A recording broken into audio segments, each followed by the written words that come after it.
चलिए भाई, सभी बच्चे बोर्ड पर देखो भाई, मक्खी करने वाली है बहुत परेशान। ठीक है, गला बहुत खराब है, तो आप लोग ज़्यादा परेशान करिएगा मत, क्योंकि ऑलरेडी बहुत सारे रिटार्डिंग फैक्टर क्लास में मौजूद हैं, आप लोगों को दिख रहे हैं। मक्खियाँ तो लग रही है आज क्लास होने नहीं देगी, बहुत 5-6 मक्खियाँ बैठी है।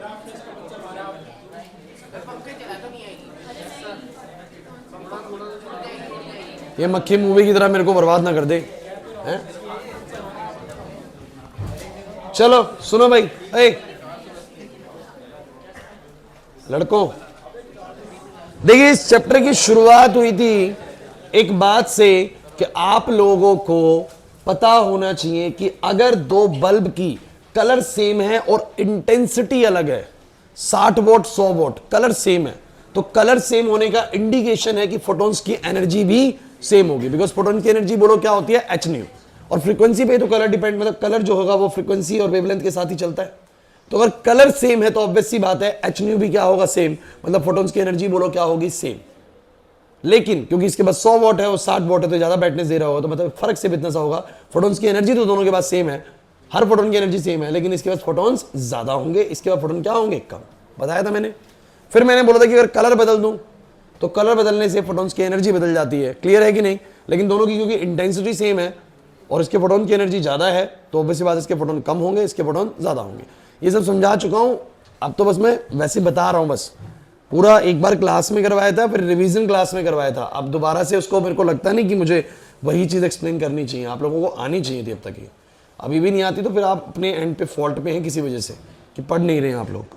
उसके बाद मैंने तुम्हें फोटो इलेक्ट्रिक इफेक्ट बताया, इसमें बड़ी इंपॉर्टेंट चीज़ ये होती है कि एक फोटोन ऊपर से गिरता है, लाइट से फोटोन आते हैं, और वो फोटोन जो है, भैया रुक जाओ, फोटोन आते हैं मेटल के सरफेस से हिट करते हैं, तो मेटल के सरफेस पे आपको पता है एटम्स है, उन एटम्स में इलेक्ट्रॉन्स हैं, वो इलेक्ट्रॉन्स फोटॉन्स की एनर्जी को लेते हैं, और अगर वो एनर्जी इतनी सफिशिएंट है कि वो उस इलेक्ट्रॉन को वहां से फ्री करा सके तो वो उसको फ्री करा देगी, और फिर ये पॉजिटिव प्लेट की तरफ भागेंगे और भैया आपका करंट बनेगा, बिकॉज इलेक्ट्रॉन जैसी सर्किट में फ्लो करेगा करंट बनेगा। यही तो कुछ होता है। तो मेरी बात को समझने की कोशिश करना कि यहाँ पर अब सिंपल से एक फिनोमिना लगाइए, it's a 1 photon 1 electron phenomena, एक फोटोन एक इलेक्ट्रॉन से स्ट्राइक करता हुआ माना गया है।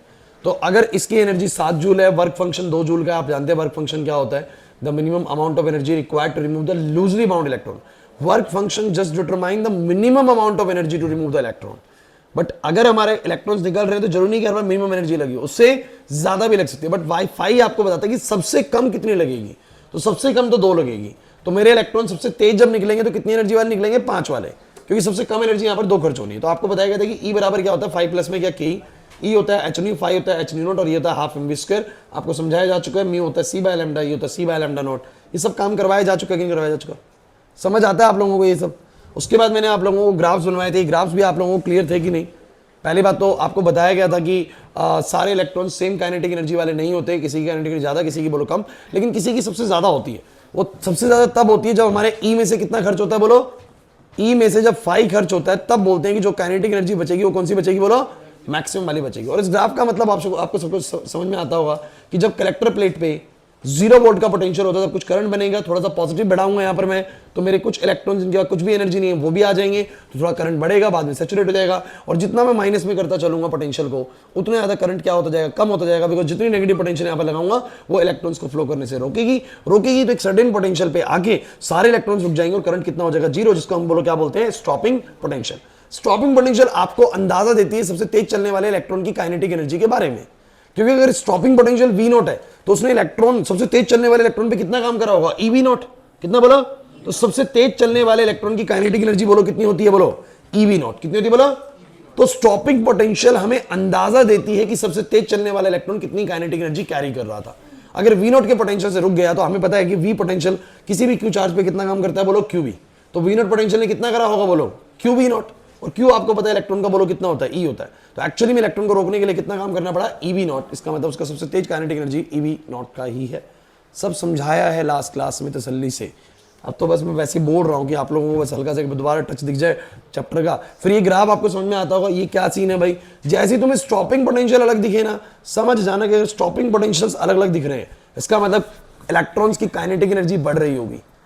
तभी तो पहले रोकने में कम पोटेंशियल लगा, अगली बार रोकने में और ज्यादा लगा, और काइनेटिक एनर्जी तभी बढ़ सकती है जब हमारे फोटॉन्स की एनर्जी बदल गई हो, और फोटॉन्स की एनर्जी तभी बदलेगी जब क्या बदलेगी, फ्रीक्वेंसी, यानी बोलो क्या बदलेगा, कलर बदलेगा।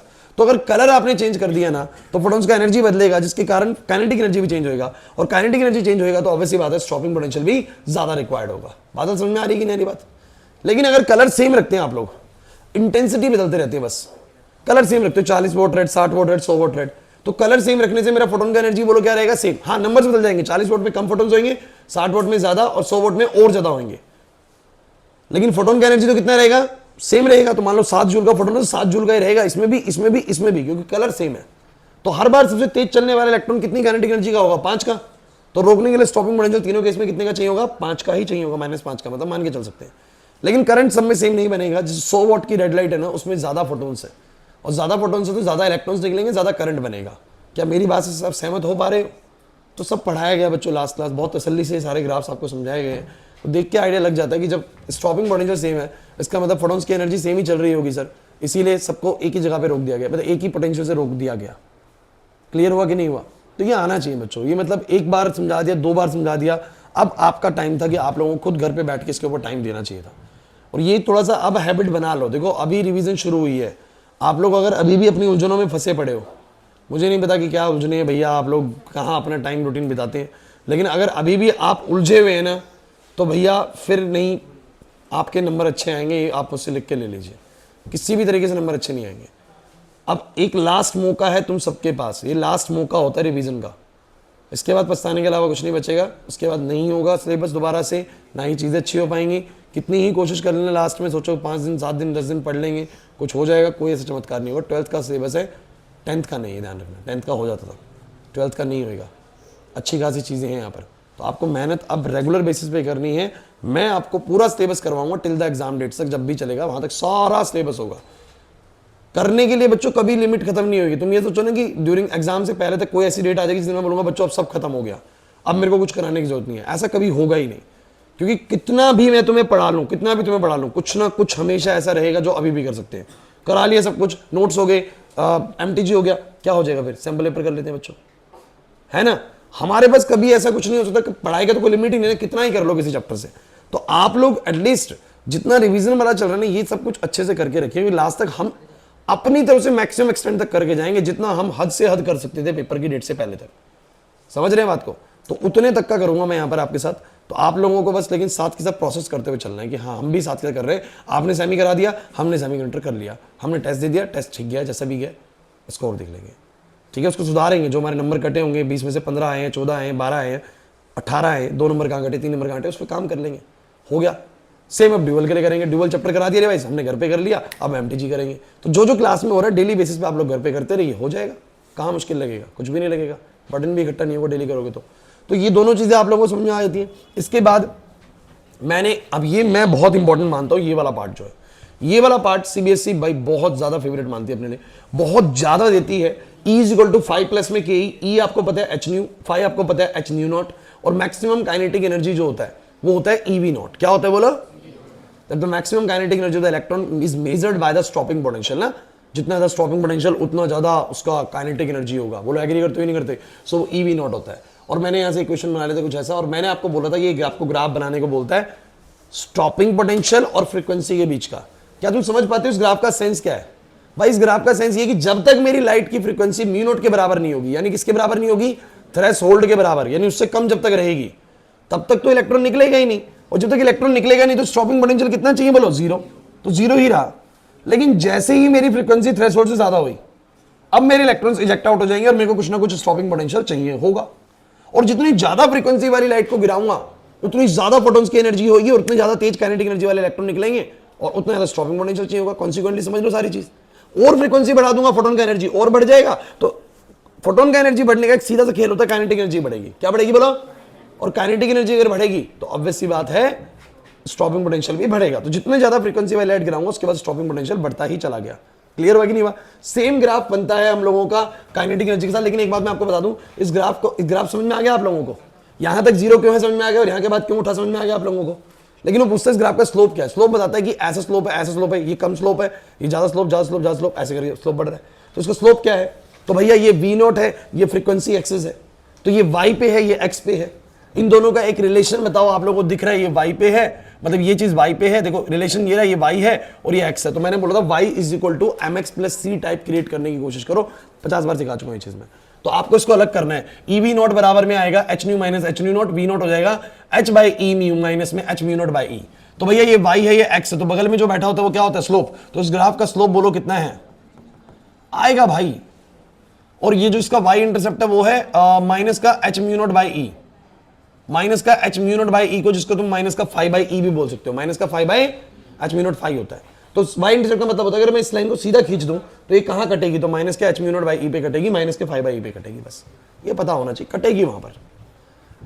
अब यही ग्राफ आपको बोल दिया गया काइनेटिक एनर्जी के साथ बनाने को, क्योंकि आपको पता है एच म्यू नॉट बराबर एच म्यू नॉट बराबर में काइनेटिक एनर्जी बोल सकता हूं मैं इसको। अब ये y पे है, ये y पे है और वो x पे है, फ्रीक्वेंसी x पे है। ये फिर वही ग्राफ है कि जब तक मेरी फ्रीक्वेंसी थ्रेशोल्ड के बराबर नहीं होगी तब तक तो इलेक्ट्रॉन निकलेगा ही नहीं, निकलेगा नहीं तो काइनेटिक एनर्जी जीरो होगी। लेकिन अब जितनी ज्यादा फ्रीक्वेंसी वाली लाइट को मैं गिराऊंगा उसके बाद उतनी ज्यादा काइनेटिक एनर्जी से इलेक्ट्रॉन निकलेगा। आपको पता है ना, अगर मैं 12 हर्ट्ज पे मेरा पहली बार इलेक्ट्रॉन निकलना है तो 12 हर्ट्ज से पहले तो काइनेटिक एनर्जी बनेगी नहीं, तो जीरो। लेकिन अगर 12 के बाद मैंने 13 हर्ट्ज वाली डाली, 14 वाली डाली तो और तेज निकलेगा इलेक्ट्रॉन, 15 हर्ट्ज वाली डाली तो फोटोन का एनर्जी बढ़ गया, तो कॉन्सिक्वेंटली काइनेटिक एनर्जी भी रिमेनिंग ज्यादा बचेगा, क्योंकि वर्क फंक्शन तो उतना ही खर्च होना है भाई, समझ रही है। तो ज्यादा काइनेटिक एनर्जी बनेगा, तो जितनी ज्यादा फ्रीक्वेंसी वाली लाइट उतनी ज्यादा बोलो क्या, काइनेटिक एनर्जी। लेकिन इस ग्राफ का स्लोप कितना होगा, तो फिर वही बात, इस बार y पे ये है और x पे ये है, तो y पे ये x पे ये बना y is equal to mx plus C. इसको मैंने अलग करा एच मी माइनस एच मी नॉट, इस बार स्लोप आएगा बच्चों h और y इंटरसेप्ट आएगा माइनस फाइव, मतलब इसको पीछे खींचूंगा तो माइनस फाइव पे कट जाएगा। समझाया था भाई, ये तसल्ली से कराया है लास्ट क्लास में, क्लियर होता है या नहीं होता। अभी मैंने एक चीज और देखी बच्चों, आपकी मैं एमटीजी चेक कर रहा था कि इसमें कितने क्वेश्चंस हैं, तो मैंने एक ग्राफ और देखा, बड़ा इंपॉर्टेंट ग्राफ इसके बीच में जो हमने अभी तक डिस्कस नहीं करा, तो बड़ा अच्छा ग्राफ है, ध्यान समझिएगा। कि अगर मैं आप लोगों से v स्क्वायर मतलब कि मैक्सिमम वेलोसिटी जो होती है इलेक्ट्रॉन की, और उसके साथ में 1/λ का ग्राफ पूछ लूं, अब तुम कहोगे सर ये तो पढ़ा नहीं हमने, लेकिन आपको पेपर में अगर ये आ भी जाता ना तो दिमाग ऐसे ही दौड़ाना था। अरे सुनो,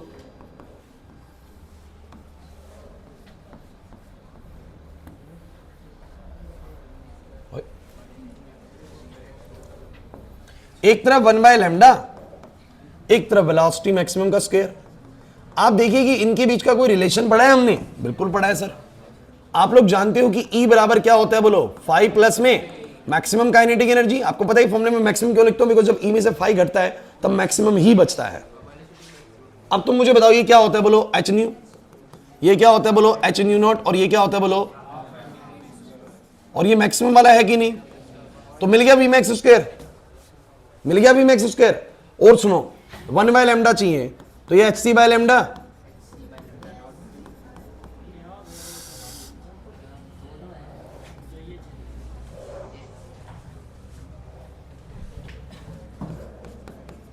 चलो बताओ बच्चों, अगर मुझे इन दोनों के बीच में ग्राफ बनाना है क्लास प्लीज, तो तुम मुझे बताओ इसको y ट्रीट कर लो, अरे इसको y ट्रीट कर लो, इसको 1/λ को, बाकी सब कुछ एडजस्ट कर दो।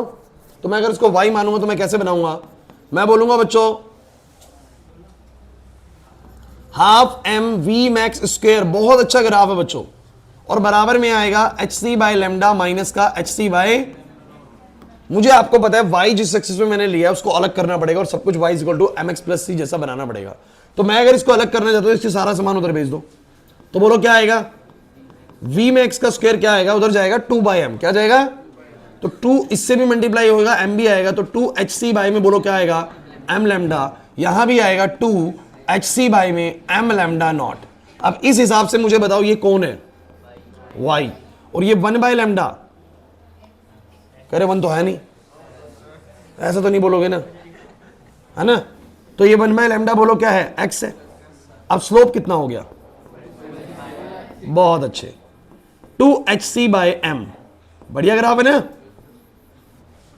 और मैं एक बात वैसे पूछता हूं कि अगर ना भी पढ़ा रखा हो ये ग्राफ, तो आप लोग सोच सकते हैं पेपर के अंदर कि ग्राफ सोचेंगे कैसे, भाई y equal to mx plus C तो पैटर्न मैंने आपको बनवाया है, तो तुम लोगों को ज्यादा ऐसा नहीं कि चीजें कॉन्सेप्ट एक बार सिखा दी गई ना, चीजें बनती हैं, आप लोग थोड़ा सा भी दिमाग लगाएंगे तो चीजें सेट हो जाएंगी वहां पर। अब मुझे बताओ y इंटरसेप्ट कितना है इसका, y इंटरसेप्ट कितना, माइनस का है प्लस का है, तो मैं तुम लोगों को एक बात बोल दूं बच्चों, वाई इंटरसेप्ट है नेगेटिव, मतलब नीचे से ही जाएगा सर ये, और पॉजिटिव स्लोप है मतलब ऊपर जाएगा। कहां जाएगा? ये बिल्कुल वैसे ही बनेगा जैसे बाकी के बन रहे थे, माइनस का एक तो दिखते ही नहीं है इतने पास से मेरे को तो।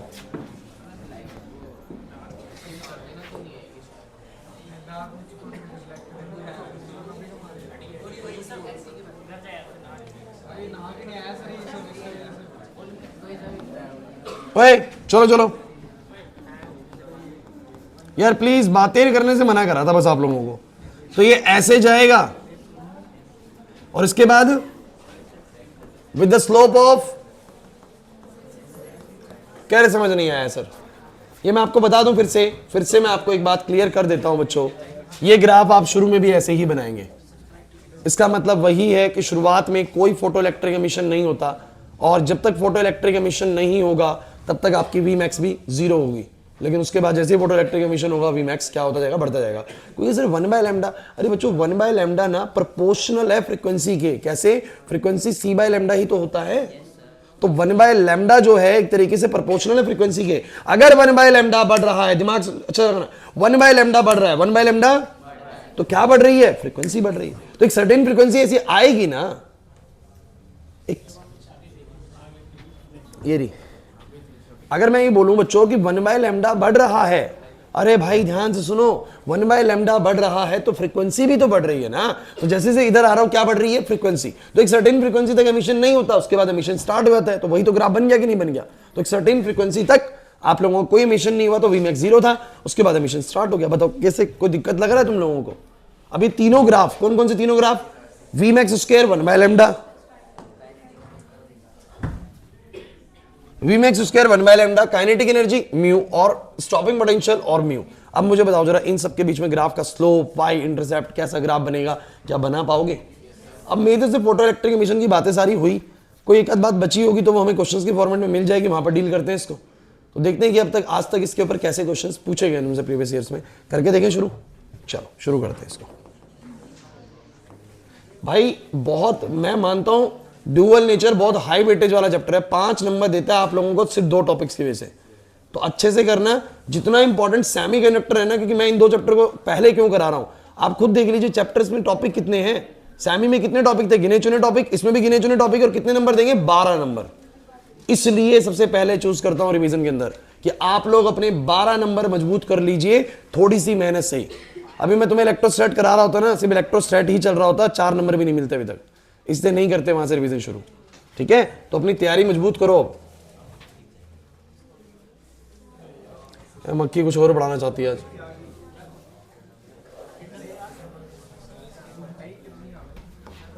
यार कुछ पता करो ना, इसका कुछ होता है तो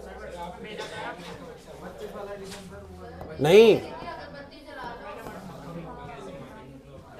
अगरबत्ती से हो जाएगा, हो जाएगा। आशीष वहां पर अगरबत्ती है, एक बार बोल दियो, वो भैया बैठे होंगे अन्नी भैया, उनको बोल दो कि एक अगरबत्ती देना चला के।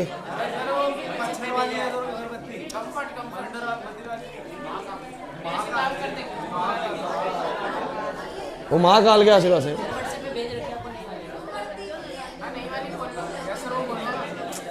अभी इसको कर लेते हैं शुरू। जैसी उसमें कुछ अलग मिलेगा ना, मतलब उसके अलग क्वेश्चन होंगे, वो एक साथ करा दूंगा, कोई दिक्कत नहीं है। अभी ये बड़े वैसे ही परेशान कर रही है, व्हाट्सएप पे जाऊंगा देखूंगा।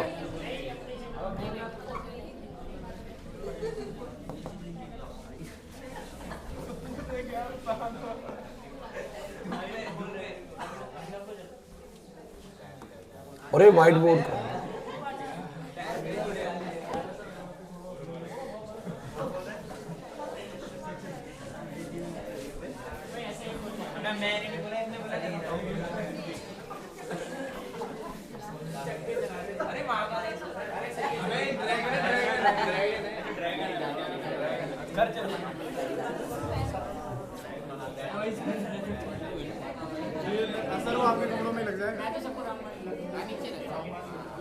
ओए बस सुन लो।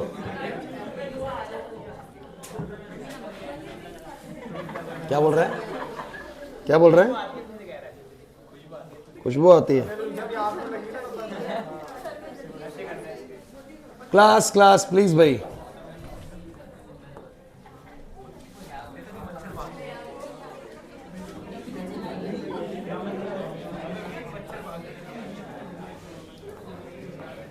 इनको पूरी प्रैक्टिस होगी बचना है कैसे, वो बाहर नहीं भागती, पहले से भागती फिर निकल रही है।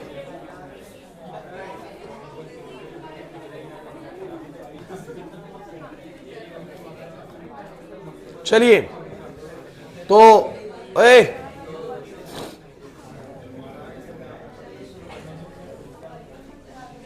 चलिए so total number of questions अगर हम देखते हैं तो इसमें 75 हैं, नए वाले में 78 होंगे, 3 क्वेश्चंस ऐड कर दिए होंगे।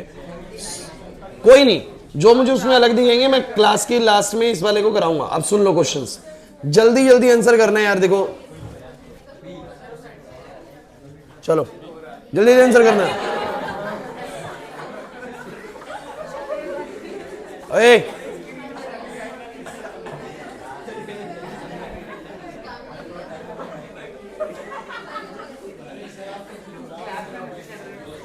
सुनो बोर्ड पे, the energy of the photon of wavelength lambda, अगर एक फोटोन की वेवलेंथ लैम्डा है तो कितनी एनर्जी उसके पास होगी? hc by lambda. सीधा आंसर मिल गया, ऑप्शन नंबर बी। क्लियर? पहले का बी और 23 में आया था, 1 नंबर का फ्री का क्वेश्चन था ये। उसके बाद आपको थ्रेशोल्ड फ्रीक्वेंसी को डिटरमाइन करना है। देखिए भाई डेफिनेशंस बहुत कम देता है, लेकिन आती है एग्जाम में तो फंसना नहीं है, गलत शरत मत करके आना, पढ़ के जाना है। थ्रेशोल्ड फ्रीक्वेंसी क्या होता है? ये तो बैठना आगे थोड़ा सा, बोलेंगे it is the minimum frequency of the light for which the photo electric emission just happen ना। ये वो फ्रीक्वेंसी, मिनिमम वो वाली फ्रीक्वेंसी जिसके लिए photo electric emission just start होता है, उसको बोलो क्या बोलते हैं? थ्रेशोल्ड फ्रीक्वेंसी, इसको म्यू नॉट बोलते हो। क्या बोलते हो कनिष्का? इधर। उसके बाद वही थ्रेशोल्ड फ्रीक्वेंसी क्या है, उसके बाद अब इंटेंसिटी आपको नहीं समझाया गया। Intensity in the photon picture of electromagnetic radiation. देखिए इंटेंसिटी का मतलब होता है कितनी एनर्जी ऑफ रेडिएशन। बच्चों ध्यान सुन लो, फिर वही गलती करोगे तुम लोग, डेफिनेशन आएगी जब एग्जाम के अंदर। तो पूछता है कि अगर किसी लाइट की इंटेंसिटी बतानी है तो कैसे बताएंगे? तो आपको ये बताना है कि जब लाइट गिर रही होती है, लाइट जब गिर रही होती है तो कितनी एनर्जी की लाइट एक यूनिट एरिया पे, कितने यूनिट एरिया बोला? 1 यूनिट एरिया पर 1 सेकंड के अंदर कितनी एनर्जी ऑफ रेडिएशन वहां पर गिर रही है, वो उसकी बोलो क्या होती है? इंटेंसिटी बताता है। तो इंटेंसिटी क्या होता है? The amount of energy falling per unit area per unit time या इन 1 second is called its intensity. Light की इंटेंसिटी क्या होती है बोलो? कितनी energy of radiation 1 unit area पर 1 सेकंड के अंदर गिर रही है, वो बोलो क्या है? उसकी इंटेंसिटी। जैसे कि इस रूम के मुझे इंटेंसिटी बतानी हो तो मैं अगर बतानी हो इस लाइट की इंटेंसिटी क्या है, तो इसके 1 यूनिट एरिया पर, इसके 1 यूनिट एरिया पर 1 सेकंड के अंदर कितनी एनर्जी ऑफ रेडिएशन गिर रही है, वो उसकी बोलो क्या है? इंटेंसिटी। समझ नहीं है? चलो, अरे नहीं आएगा इंटेंसिटी समझ में? अब खुद ट्राई कर लो क्वेश्चन नंबर 4, जल्दी से ट्राई करो, खुद से ट्राई करो। मैं तो इस मक्खी को देखता हूं, तुम लोग ट्राई करो।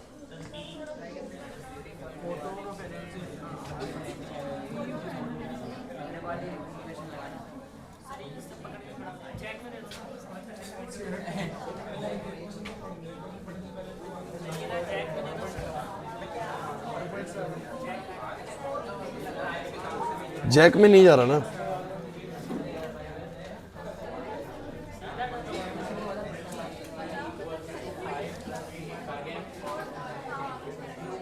बच्चों कोशिश करनी है कम से कम 30 से 35 क्वेश्चंस पूरे हों आज, मतलब आधे क्वेश्चन 50% ऑफ द क्वेश्चन आज हो जाने चाहिए, तब हम अगली क्लास में इसको खत्म करने की सोच सकते हैं। कर दो, बिल्कुल नकली क्वेश्चन है। तो भाई ऐसा है, क्वेश्चन अगर ध्यान से देखो तो पता लगता है, कहता है कि एक फोटोन है। बच्चों प्लीज देखो, आप लोग शोर ना करें यार, एक तो मक्खी बहुत परेशान कर रही है, अगरबत्ती लेके पढ़ाना पड़ रहा है। देखो कितना मुश्किल हो रहा है ना। तो बोर्ड पे तुम देखो, एक फोटोन है जिसका एनर्जी बोलो कितना है? एक फोटोन का एनर्जी बोलो कितना है? फोटोन का एनर्जी है 3.2 electron volt are incident on a photosensitive surface if the stopping potential for the emitted electron is 1.5, the work function for the metal surface is. कह रहा है कि अगर इलेक्ट्रॉन को रोकने के लिए जो स्टॉपिंग पोटेंशियल चाहिए होता है वो कितना है बोलो? 1.5 वोल्ट का है तो वर्क फंक्शन कितना होगा? अरे यार तुम लोगों को इक्वेशन पढ़ा रखा है भाई, ऐसे क्वेश्चन ना कर पाओगे तो भैया कैसे चलेगा? तुम लोगों को पढ़ा रखा है ये, तुम लोगों को बीच में नहीं पढ़ा है। E बराबर में 5 प्लस में इसी को EV नॉट बोलते हैं। ढंग से सुन लीजिए, बहुत जरूरी चीज है। इसी को तो EV नॉट बोलते हो, इसको HNE और HNE नॉट बोलते हो। कोई सर वो क्यों लिख रहे? अरे यार बात ऐसी है, डायरेक्टली 5 पूछ रहे हो, डायरेक्टली E दे रहा है तो मैं क्यों लिखूं? तो मुझे तुम सब बच्चे बताओ E कितना दिया हुआ है? E 3.2 EV इलेक्ट्रॉन वोल्ट, 5 मुझसे पूछा है। अब कुछ बच्चे कहेंगे सर इसका क्या करना है? मेरी बात सुनो, V नॉट है 1.5 और वोल्ट है, और E से मल्टीप्लाई होकर वो किस में बन जाएगा? Electron volt. क्या बन जाएगा? तो कन्वर्ट कुछ नहीं करना, V नॉट की वैल्यू 1.5 वोल्ट जैसी रखोगे और E और वोल्ट मल्टीप्लाई होकर इलेक्ट्रॉन वोल्ट बना लेंगे। बोलो क्या बन जाएगा? 1.5 1.5 इलेक्ट्रॉन वोल्ट। ओ भाई समझे नहीं कैसे सर 1.5 को सर ने EV कैसे लिख दिया? अरे यार 1.5 उसका स्टॉपिंग पोटेंशियल है, E से मल्टीप्लाई होकर 1.5 इलेक्ट्रॉन वोल्ट। अब बताओ 3.2 और 1.5 माइनस करो, कितना आएगा? बोलो 1.7। 1.7 ऑप्शन नंबर बी। बिल्कुल मैं बता रहा हूं बच्चों, ऐसे क्वेश्चन भी अगर आप लोग गलत कराए, दक्षधर अगर ऐसे क्वेश्चन भी गलत कराए तो भाई कुछ नहीं हो सकता, फिर नंबर कभी नहीं आएंगे भाई। हाँ बिल्कुल भाई, ये क्वेश्चन भी अगर नहीं कर पाओगे ना सही तो फिर आगे साइंस तो मत लेना भाई, कुछ भी करना साइंस मत करना। अबे भाई इसके बाद भी चूज करना होता है कि BSc करोगे, BCom करोगे, BA करोगे, तो चूज करना BA करेंगे भाई, ठीक है? और BA में भी सबसे इजी चीज करेंगे।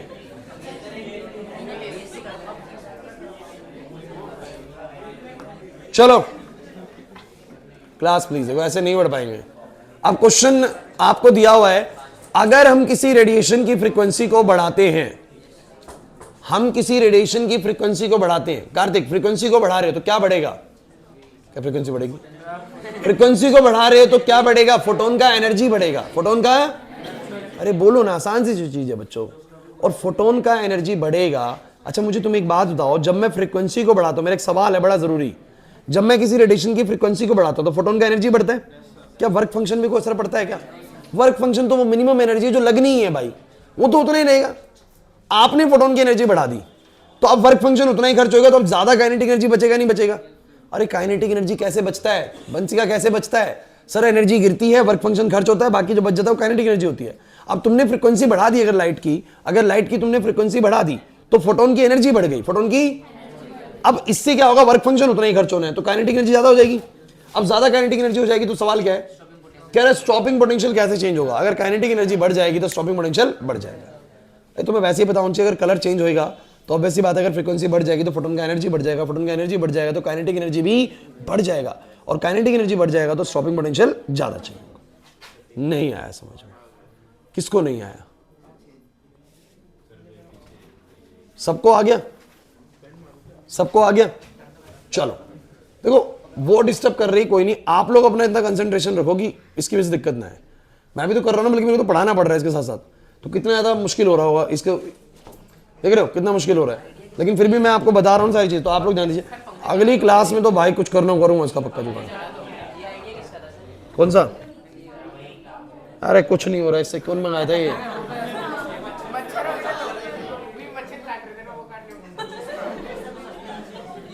ले कान में लगा ले इसको, पोंगा पंडित बन जा।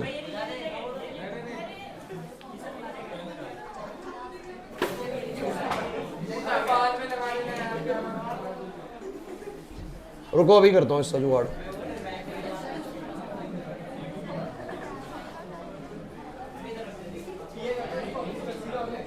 जिसको ठंड लगे पीछे भाग जाओ, ठीक है? बोर्ड पे देखो। हाँ भाई क्लास, ओए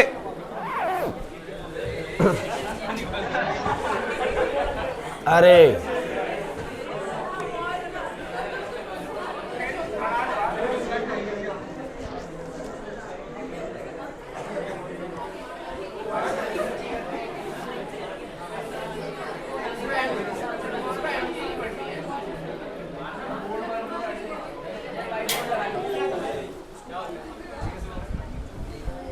क्या कर रहे हो भाई?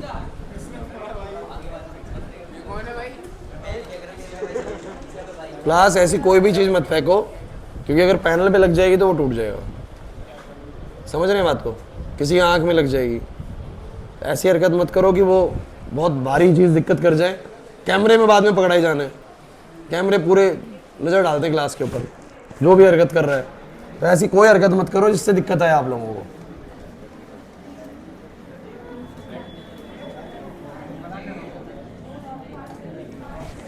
सारे 35 फेल हो गए भाई।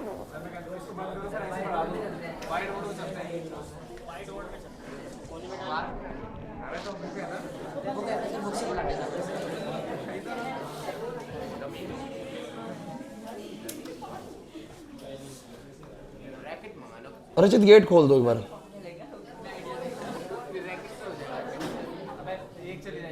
अरे थोड़ा ठंड आएगी, थोड़ा ठंड से चली जाएंगे।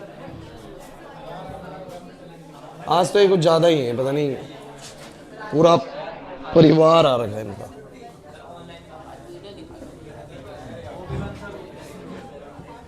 भाई क्लास प्लीज देखो, बोर्ड पे सुनो। कोशिश करते हैं जितना हमारी क्लास हो पाए, ठीक है। फ्लो तो खराब कर ही रही है, लेकिन जितना कर पाए उतना बढ़िया है। कल से कुछ ना कुछ तो लाऊंगा भाई इसके लिए। चलो सुनो, ओए बोर्ड पे देखिए, बात ऐसी है। अगला क्वेश्चन बहुत सिंपल से एक तरीके क्वेश्चन, ये बड़ा इंपॉर्टेंट क्वेश्चन है। ये मैंने जब तुम लोगों को टेस्ट में दिया था, ये दिया था। कह रहे 3 कर्व है, 3 कर्व है, इंपॉर्टेंट है। अच्छा बताइए, जिनका स्टॉपिंग पोटेंशियल सेम है, खुद बताओ, जिनका स्टॉपिंग पोटेंशियल सेम है 1 और 2 का, उनकी फ्रीक्वेंसी सेम है। बहुत बढ़िया। इंटेंसिटी अलग है। और जिनकी सैचुरेशन सेम है उनकी इंटेंसिटी सेम है, बट फ्रीक्वेंसी अलग अलग है। जवाब मिल गया तुम लोगों को से। अब उसने क्वेश्चन बड़ा सिंपल सा पूछा है। उसने बोला है तुम लोगों से, इन 3 कर्व में से represent the variation of the photo electric current and the applied voltage for the 2 different materials using the 2 different intensities of the monochromatic light. Identify the 2 curves which are of the same material. ऐसे कौन से जो same material के हैं? तो first और second बोल सकते हो, जिनके ऊपर मतलब एक जैसा स्टॉपिंग पोटेंशियल लगा है। एक्चुअली में उनके साथ वर्क फंक्शन भी एक जैसा ही खर्च हो रहा होगा। समझे मेरी बात को? क्योंकि उसने एक बात बोली है, अगर आप ध्यान सुने तो, हम डिफरेंट इंटेंसिटी यूज कर रहे हैं, तो मेरे को लगता है पहले ही पकड़ में आ जाता है 1 और 2 वाला ही है जिसमें डिफरेंट इंटेंसिटी यूज हो रही है। और मटेरियल सेम है, इसका भी अंदाजा इसलिए लगता है कि देखो, अगर मटेरियल सेम है तो एक ही वर्क फंक्शन खर्च हो रहा होगा। समझ रहे मेरी बात को मैं क्या कहना चाह रहा हूं? इंटेंसिटी अलग है, फोटोन का एनर्जी नहीं बदला, उससे ध्यान रखना। इंटेंसिटी अलग होने से फोटोन का एनर्जी, क्योंकि 60 वोट की रेड और 100 वोट की रेड, इंटेंसिटी अलग हुई है, फोटोन का एनर्जी उतना ही आएगा। मटेरियल पे वर्क फंक्शन भी उतना ही खर्च होना है। मटेरियल वर्क फंक्शन भी, क्योंकि सेम मटेरियल यूज कर रहे हैं, वर्क फंक्शन भी उतना ही खर्च होना है, तो काइनेटिक उतना ही बचेगा। तो जिनका स्टॉपिंग पोटेंशियल सेम है, हम बोल सकते हैं कि सेम मटेरियल पे इनको गिराया जा रहा है और डिफरेंट इंटेंसिटी वाली वेव है। तो मतलब 1 और 2 ऐसे हैं जिनकी इंटेंसिटी डिफरेंट है। इंटेंसिटी बोलो क्या है? डिफरेंट है। नहीं आ रही बात समझ में? नहीं आ रही बात समझ में? तो ये वैसे बहुत सिंपल सा क्वेश्चन है। आप लोग वैसे बता सकते हैं कि किसमें फ्रीक्वेंसी सेम है, किसमें वो सेम है। तो इसके बाद, in photo electric effect does the photo electric current depend. Important question है, इंपॉर्टेंट क्वेश्चन है। क्या फोटो इलेक्ट्रिक इफेक्ट में फोटो इलेक्ट्रिक करंट इंटेंसिटी पे निर्भर करता है?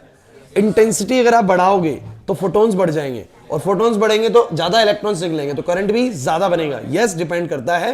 With the increase in intensity the number of photons increases, the number of electrons eject out will be increasing and the current also increasing.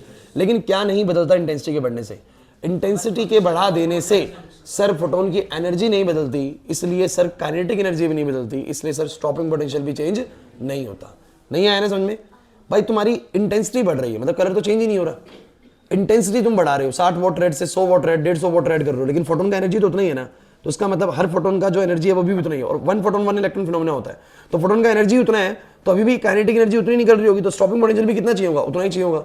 तो सबका stopping potential same आता है। मतलब ये आपको ध्यान रखना है, इंटेंसिटी बढ़ने पे फोटो इलेक्ट्रिक करंट तो बढ़ता है, बट काइनेटिक एनर्जी या स्टॉपिंग पोटेंशियल इन सब में कोई चेंज नहीं आता। चलिए आगे चल के क्वेश्चन पढ़ते हैं।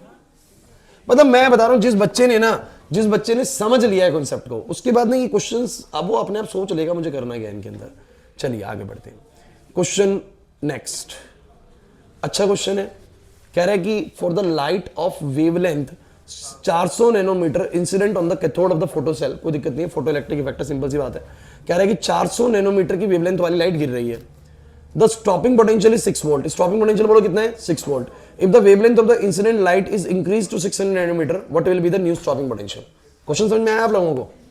क्वेश्चन समझ में नहीं आया कुछ बच्चों को? एच इलेक्ट्रॉन वोल्ट में दे रखा था, हम इलेक्ट्रॉन वोल्ट में चला लेंगे क्वेश्चन को। अदरवाइज जो हम एच की वैल्यू जानते हैं आशीष वही वाली यूज कर लेंगे, जूल वाली। अगर तो इसको जूल में कन्वर्ट करेगा 1.6 से मल्टीप्लाई करके तो कुछ उसी की रेंज में वैल्यू आएगी 1.6 से मल्टीप्लाई करने पे। देख लेना 4 से करेगा तो। बच्चों बोर्ड पे प्लीज, वो कहना चाह रहा है कि अगर ईवी में ही यूज करना तो आप कर सकते हो। भाई मुझे तुम्हें एक बात था, उसने क्या कहा, अगर लाइट की वेवलेंथ कितनी है बोलो 400 नैनोमीटर, कितनी है बोलो, तो उसने बोला स्टॉपिंग पोटेंशियल 6 वोल्ट का है। कितने का बोलो 6 वोल्ट का है। अगर हमने वेवलेंथ को 600 कर दिया तो अब स्टॉपिंग पोटेंशियल कितने का चाहिए होगा। अच्छा एक बात हो, तुम लोग वेवलेंथ बढ़ा रहे हो तो फ्रीक्वेंसी क्या हो रही होगी, कम हो रही होगी। वेवलेंथ बढ़ा रहे हो, फ्रीक्वेंसी कम हो रही है। अच्छा फ्रीक्वेंसी कम हो रही है तो फोटोन की एनर्जी भी कम हो रही है, और फोटोन की एनर्जी कम हो रही है तो इसका मतलब इलेक्ट्रॉन्स अब कम काइनेटिक एनर्जी निकलेंगे, मतलब स्टॉपिंग पोटेंशियल कम हो जाएगा। एक बात तो पक्की है कि स्टॉपिंग पोटेंशियल कम हो जाएगा। But how we can calculate that stopping potential, हम लोग कैसे कैलकुलेट करें इस चीज को, क्या तरीका है बताओ जरा। आइए मैं समझाता हूं, अगर एक करने दे तो मुझे तुम बताओ इनके बीच में रिलेशन क्या पता है। तुम्हें रिलेशन क्या पता है, E बराबर में 5 प्लस में kinetic energy which you know as की HC बाय में लैम्डा, और ये 5 को मैं चाहूं तो HC बाय लैम्डा नॉट लिख सकता हूं, 5 छोड़ सकता हूं बच्चों, सुनो मेरी बात को। और ये होता है EV नॉट। क्या होता है बोलो, सब बच्चे ध्यान से सुनो मेरी बात को। अगर आप चाहते हैं कि जैसे कि तुम्हें V नॉट 6 रखना है और तुम 6 वोल्ट रखोगे तो 6 इलेक्ट्रॉन वोल्ट आएगा। क्या आएगा बोलो 6 इलेक्ट्रॉन वोल्ट। ढंग से सुनिएगा, एक बात बड़ी जरूरी, जो अभी जैसे आशीष बोल रहा था कि सर वो ईवी में उसने क्यों दिया है, तो आशीष सुन इसका रीजन क्या है ईवी में देने का, कि अगर उसने एच ईवी में दिया है, अगर तुम जनरली एच की वैल्यू कौन सी रखते हो, एच की वैल्यू कौन सी रखते हो 6.626 इंटू 10 की पावर -34, तो ये होती है बच्चों जूल सेकंड में। किसमें होती है बोला, जूल सेकंड में होती है, जूल सेकंड होती है। और सी की वैल्यू तुम लोग डालोगे 3 इंटू 10 की पावर कितनी बोलो 8 मीटर पर सेकंड, और फिर तुम लोग नीचे डालोगे वेवलेंथ डालोगे, नैनोमीटर्स में दी हुई है तो मैं उसको मीटर में चेंज करके डालूंगा, तो ये डालूंगा। समझना मेरी बात को, समझना, कुछ बताना चाहता हूं बड़ी इंपॉर्टेंट चीज। मीटर से मीटर कट जाएगा, सेकंड से सेकंड कट जाएगा, जूल में आ जाएगा। तो किसमें आएगा बोलो जूल में। अब तुम इसको ले रहे हो इलेक्ट्रॉन वोल्ट में और ये आ रहा है जूल में, तो लफड़ा है भाई। या तो फिर इसको भी तुम लोग किसमें कर लो, ई की वैल्यू को 1.6 इंटू 10 की पावर -19 पुट करके इसको भी जूल में ले आओ। या फिर क्या कर सकते हो, क्योंकि जब वो दे ही रहा है तुम्हें कि एच इसकी वैल्यू को, अगर एच की वैल्यू को ये लोगे तो जूल में आंसर आएगा। किसमें आएगा बोला, लेकिन अगर तुम वो वाली वैल्यू लोगे तो ये वाली वैल्यू किसमें आएगी बोलो ईवीएस में। किसमें आएगी बोलो ईवीएस में आएगी, मतलब कि इलेक्ट्रॉन वोल्ट सेकंड में आएगी। किसमें आएगी बोलो, समझो मेरी बात को, शायद कुछ बच्चे समझ गए मैं क्या कहना चाह रहा हूं। तो मेरा अगर ये एच मैंने अगर लिया इलेक्ट्रॉन वोल्ट वाली यूनिट में, क्योंकि उसकी वैल्यू बदल जाएगी, तो फिर मेरा जो सेकंड कटेगा तो ये सब कुछ किसमें आएगा बोलो आंसर किसमें आएगा इलेक्ट्रॉन वोल्ट में। किसमें आएगा, क्लिक हुआ क्या कहना चाह रहा हूं, नहीं आ रही बात समझ में। अगर मैं चाहता हूं कि जैसे मैं ये 6 वोल्ट पुट करूंगा तो ये 6 इलेक्ट्रॉन वोल्ट बन जाएगा, जैसे अभी सिखाया था मैंने, ई तो है ही, 6 वोल्ट रखोगे तो 6 इलेक्ट्रॉन वोल्ट बन जाएगा। अगर मैं चाहता हूं कि सब कुछ इलेक्ट्रॉन वोल्ट में ही चल जाए तो मेरे को एच की वैल्यू को भी इलेक्ट्रॉन वोल्ट में यूज करना है, जूल वाला यूज नहीं करना, क्योंकि एच आप जूल में जानते हो कितना होता है 6.626 इंटू 10 की पावर क्या -34, वो जूल वाला वैल्यू है। तो आप लोग याद करें, आज से बढ़िया रहेगा ये हमारे लिए कि जब हमें इलेक्ट्रॉन वोल्ट में ही कैलकुलेशन को चलाना है तो मेरे को एच को वो वाला यूज नहीं करना। एच को इलेक्ट्रॉन वोल्ट में कितना निकलेगा बोलो, इतना निकलेगा। कोई सर कैसे आ गया, अरे यार कोई चीज जूल में से उसको इलेक्ट्रॉन वोल्ट में नहीं कर सकते क्या, तो इलेक्ट्रॉन वोल्ट में कर रखी है, उन्होंने वैल्यू दे दी तुम लोगों को। तो सभी बच्चे बोर्ड पर आओ, बताओ जरा एच की वैल्यू कितनी रखनी चाहिए मुझे, 4.14।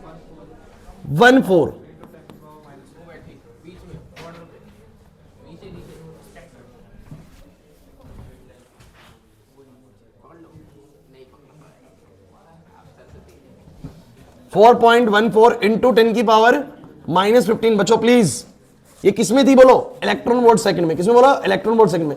सब कुछ कट जाएगा, ईवी बचेगा बस। क्या बचेगा बोलो, ईवी। अच्छा सी बताओ कितना आएगा, वेवलेंथ। चलो 5 को ऐसे ही रहने देते हैं और ये बन गया 6 electron volt. Is there any problem, अरे समझो भाई, आप लोग इसको कैलकुलेट करोगे तो कोई ज्यादा मुश्किल कैलकुलेशन तो है नहीं यार। अगर आप लोग ध्यान से देखते हो तो ये बन रहा है, ऊपर मल्टीप्लाई करोगे तो बनेगा 12.4 और 12.42 डिवाइड बाय 4। बाकी सारे नंबर अगर मैं सॉल्व करता हूं तो ये बनेगा 10 की पावर, ऊपर बनेगा -7, नीचे बनेगा, नीचे भी -7 ही बन रहा है, ऊपर भी -7, पूरा कट गया, पूरा ही कट गया ये तो। सही है? अरे यार तुम्हें समझ में नहीं आ रहा, बताना कितना आएगा? 3 1 तो 31.5 नहीं 3.15 आएगा बच्चों। 3 पॉइंट ईवी, अब ये भी ईवी में ही है, ओए ये भी ईवी में ही है, तो इस हिसाब से मेरा वर्क फंक्शन कितना आ गया?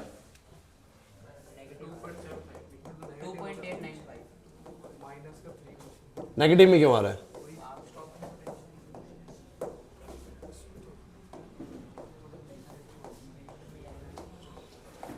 कहीं पर कैलकुलेशन में कोई दिक्कत लग रही है आप लोगों को?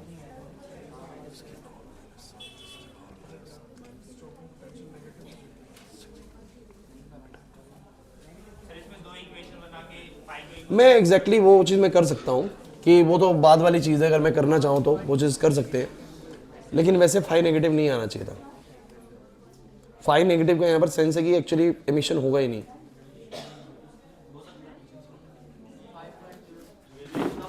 यहाँ पर अगर तुम देखो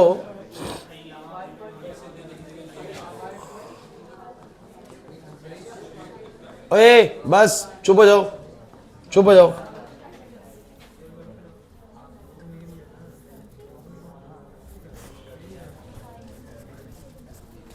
ये तो पता है जबरदस्ती वाली बात होगी। हालांकि अच्छा एक चीज सुनो, वैसे तुम लोग समझो कि कॉन्सेप्ट ऐसे कर क्या रहा है, यहां पर करेंगे कैसे हम इस चीज को? आप लोगों को दिया हुआ था कि जब मैं 400 नैनोमीटर की वेवलेंथ डालूंगा 6 वोल्ट का स्टॉपिंग पोटेंशियल लगेगा। बताओ 600 की डालूंगा तो कितने का लगेगा? क्लास प्लीज, 400 की भी इतना लगा, 600 पे कितना लगेगा? ये तो सवाल है ना। तो मैंने कहा जब मैं 400 की वेवलेंथ लूंगा, अरे इधर भाई प्लीज, 400 की वेवलेंथ लूंगा, एच पता है, सी पता है, ये सब पता है, फाई आ जाएगा। वर्क फंक्शन तो मटेरियल का सेम ही रहेगा ना बाद में भी, तो वर्क फंक्शन को यहां पर पुट कर दूंगा। वेवलेंथ मुझे पता है, एच सी मुझे पता है, बोलो बाद में वी नोट आ जाएगा नहीं आ जाएगा? समझे नहीं ना बात को? अरे यार यहां से फाई को निकाल के वहां यूज करके मैं वी नोट निकाल लूंगा, क्योंकि इक्वेशन में मेरे को दोनों में फाई मिलेगा। और फाई ही चीज ऐसी है जो भले ही मैं वेवलेंथ बदल रहा हूं लेकिन फाई चेंज, क्योंकि फाई जो है वो मटेरियल की प्रॉपर्टी, और मटेरियल का वर्क फंक्शन तो क्या रहेगा? सेम ही रहेगा। तो यहां से वर्क फंक्शन को निकाल के वहां पर यूज करना चाहिए। मेरी बात को समझे नहीं, मान्य नहीं समझे? तो देखो वैसे तो बात ये है बच्चों कि ए क्लास देखो, वैसे तो बात ये है कि यहां पर ये आंसर वैसे पॉजिटिव में बनना चाहिए, बट अगर नहीं बन रहा, आप नेगेटिव में जाते तो कितना वैल्यू आएगा? कितना वैल्यू आएगा? 2.85 आ जाएगा सीधा। अब इसको वहां पर यूज कर लो और बोलो कैसे करोगे? ओए क्लास कैसे करोगे जरा बताना। यहां दिया हुआ है आप लोगों को एच सी बाय लेमडा, फिर दोबारा एच की वैल्यू बोलो कितनी है?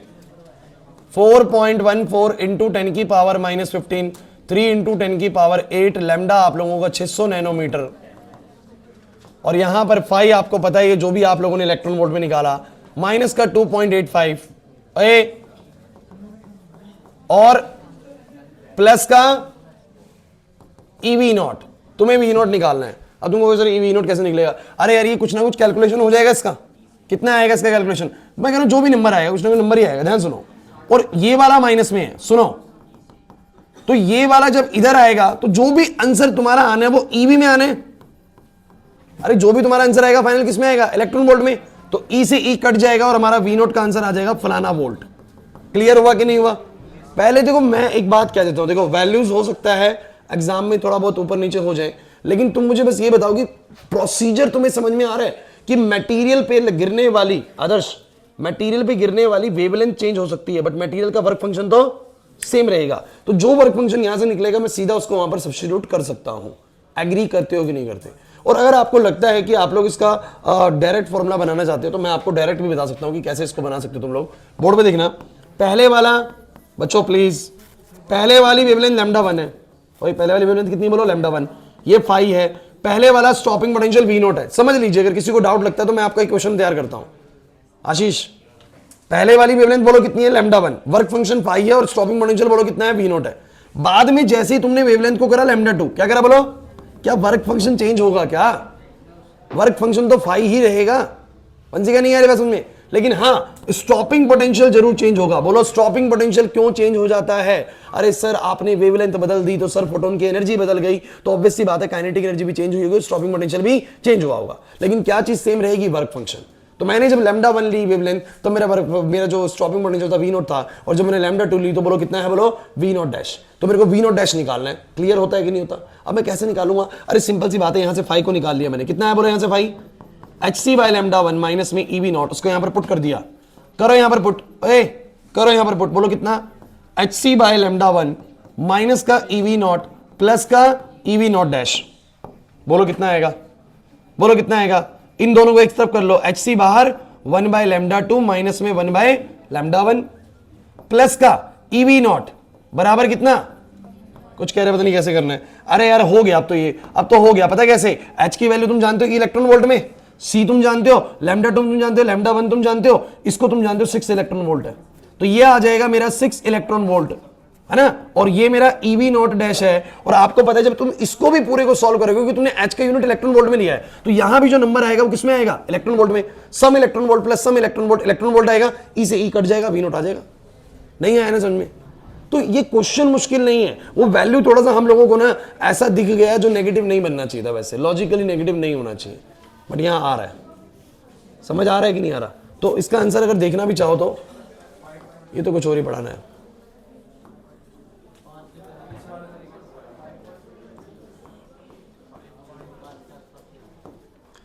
आज क्लास इसने खराब कर दी बहुत ज्यादा,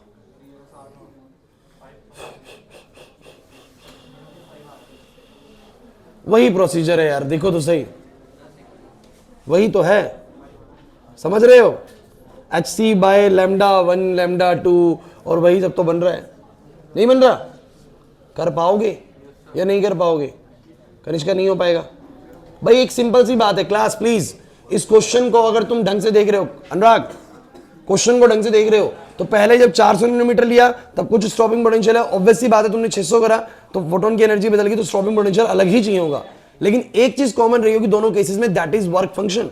न्यूमेरिकल्स ऐसे ही होते हैं, अगर दो इक्वेशन बनती है तो जो उनमें सेम चीज होती है वो चीज को हम दूसरे में यूज कर लेते हैं डायरेक्टली, तो वही मैंने फाई को यहां से उठा के यहां पर यूज कर लिया और मैंने इसको सॉल्व कर आंसर आ गया भाई, क्लियर हुआ कि नहीं हुआ।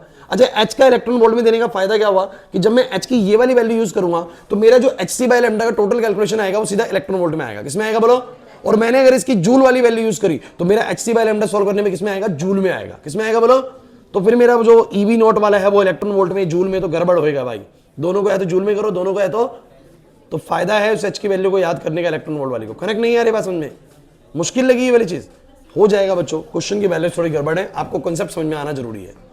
चलिए आगे बढ़ते हैं। कोई नहीं बच्चों, आज तो जैसे जैसे पढ़ लेते हैं जितना पढ़ना है, इसको कल बताऊंगा इसको।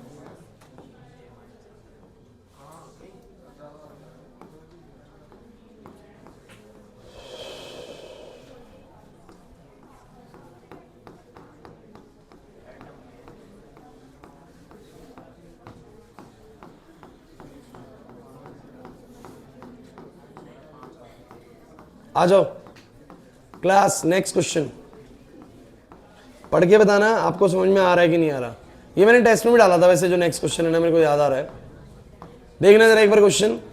क्लास, एक मोनोक्रोमेटिक लाइट है जिसका फ्रीक्वेंसी कितना है, अरे मोनोक्रोमेटिक लाइट जिसका फ्रीक्वेंसी कितना है बोलो, 6 इंटू में 10 की power 14 hertz is produced by a laser. Important question है, कह रहा था पावर एमिटेड इज इतने, मतलब जो लाइट गिर रही है उसकी फ्रीक्वेंसी तो इतनी है और उसकी पावर है 2 इंटू में 10 की पावर -3 वॉट। सुन लीजिए, उसके बाद वो बोलता है estimate the number of photons emitted per second on an average by the source. इस सोर्स से कितने नंबर ऑफ फोटॉन्स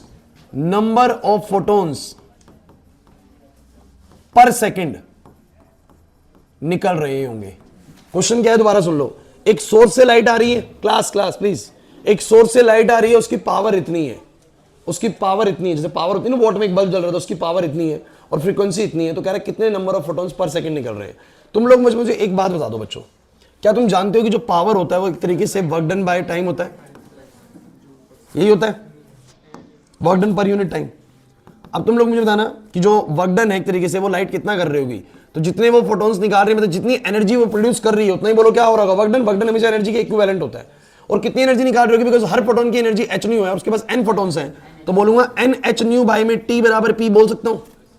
अरे P बराबर W बाई T, और कोई भी लाइट कितना काम करेगी जितना वो एनर्जी प्रोड्यूस कर रही है, खुशी इधर, कोई भी लाइट कितना एनर्जी प्रोड्यूस करेगी, हर फोटोन का एनर्जी h न्यू होता है, तो n फोटॉन्स का कितना होगा बोलो NH न्यू बाय में T है। मुझे क्या निकालना है, मुझे निकालना है number of photons per unit time, number of photons that is n by T. n by n होता है नंबर ऑफ फोटॉन्स, अगर बोल रहे number of photons per unit time, एक सेकंड में कितने, तो n बाई टी निकालना, तो n बाई टी बोलो कितना है बच्चों, p बाई में h न्यू, p बाई में यू हैव पावर, आपको पावर दिया हुआ है, आपको h पता है, आपको फ्रीक्वेंसी पता है, बोलो कैलकुलेट होकर आंसर आ जाएगा नहीं आ जाएगा, क्या टेंशन है, सिंपल है ना।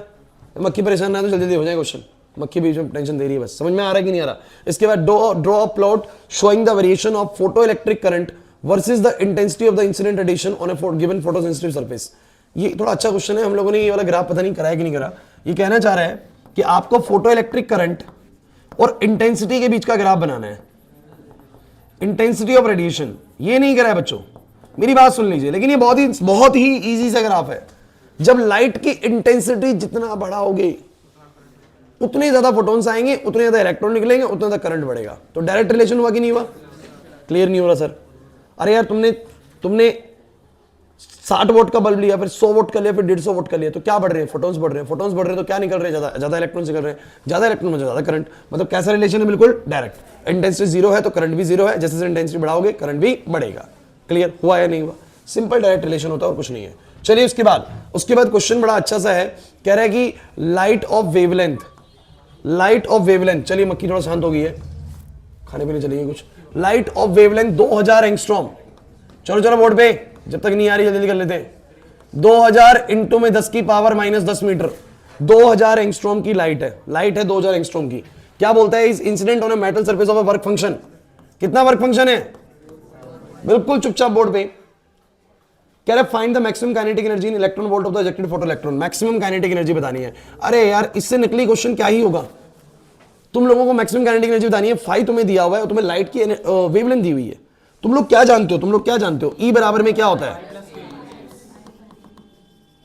अब 2-3 तरीके हैं, या तो तुम इसको पूरा जूल में यूज करो, इसको भी जूल में कर लो फिर, और इसको तुम निकालोगे तो जूल में आएगा, लेकिन उसने ईवी में पूछा है तो बाद में जूल को ईवी में चेंज करोगे, लेकिन लंबा प्रोसीजर है कि 1 ईवी बराबर में इतना होता है। तुम लोग देखो भाई, ईवी और जूल में टेंशन मत लेना यार, तुम लोगों को लगे ना पूरा क्वेश्चन जूल में करना, जूल में कर देना। कैसे करोगे, 5 को जूल में ला सकते हो, एक ईवी में इतने जूल तो इतने कितने जूल, इसको तुम जानते ही हो। एच सी बाय क्या होता है बोलो, लैम्डा।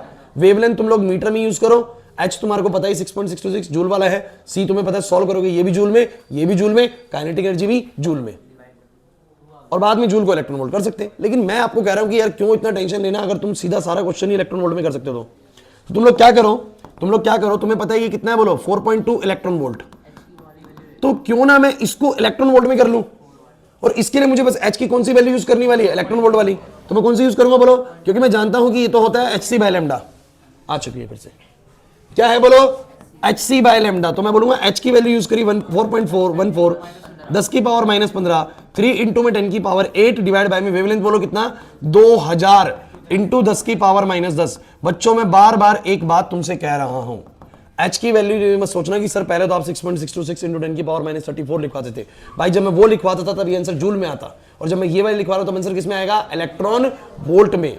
क्लियर, तो बताना जरा इसका कैलकुलेशन कितना आएगा भाई, ऊपर बन रहा है ये और नीचे 2, ऊपर 10 की पावर -7, नीचे भी 10 की पावर -7, तो कट गया,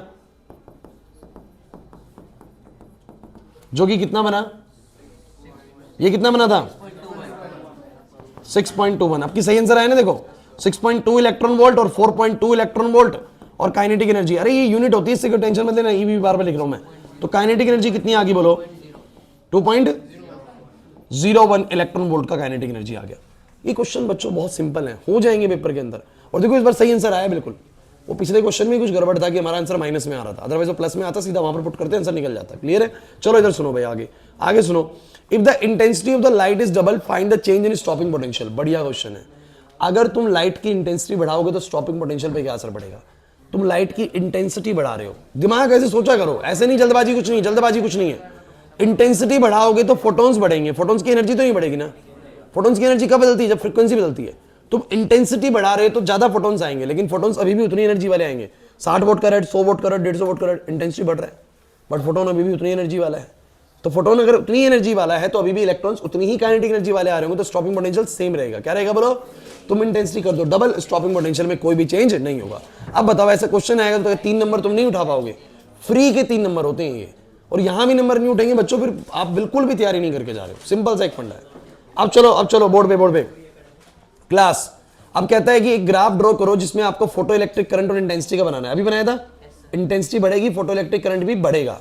उसके बाद कहता है कि सोडियम का वर्क फंक्शन इतना है, मोलिब्डेनम का इतना। अच्छा मतलब बताओ, सोडियम अपने इलेक्ट्रॉन्स को कब रिलीज करता है? जब कितनी एनर्जी वाली लाइट गिरती है? 2.1775 वाली। और मोलिब्डेनम करता है 4.175 पे।